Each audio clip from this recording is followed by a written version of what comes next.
Sleepwalking is often a source of comedy in films and TV programs, but in truth, it's really no laughing matter. In fact, among adults, sleepwalking can have dire consequences. Consequences that have baffled this Bridgewater resident for a very long time.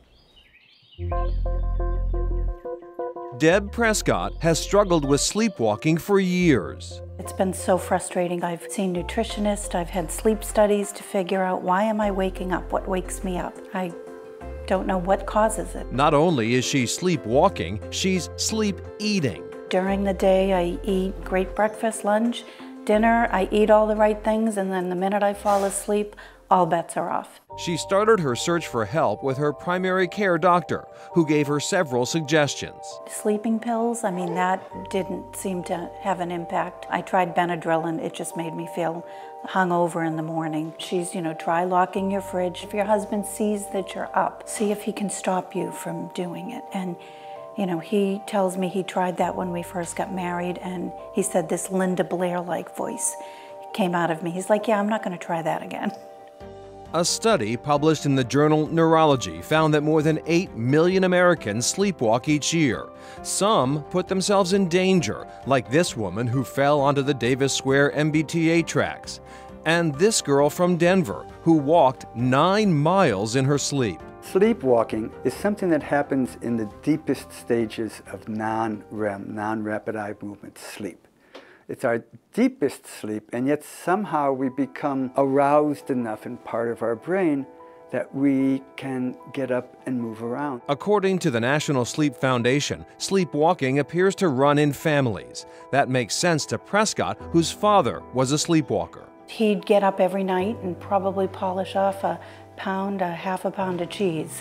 I remember seeing him down in the kitchen. Then I'd see my brother in the kitchen. It wasn't just me. I mean, it was pretty much most of my family. Researchers know that sleep deprivation, illness, medications like sleeping pills, and alcohol can trigger sleepwalking, but its cause remains unknown. I don't think we have a clue as to the biological mechanisms that lead to sleepwalking. It's like part of our brain is clearly awake while the rest of it remains asleep. And when it happens, it frustrates Prescott, who has always had trouble losing weight.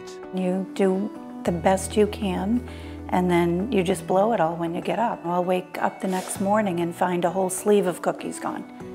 And I would never do that awake. I mean, I eat things I would never eat. It's really the only time I'll have a glass of milk, so I'll see, is there a glass of milk in the sink or the dishwasher, or something's not quite where it was, or there's crumbs on the counter.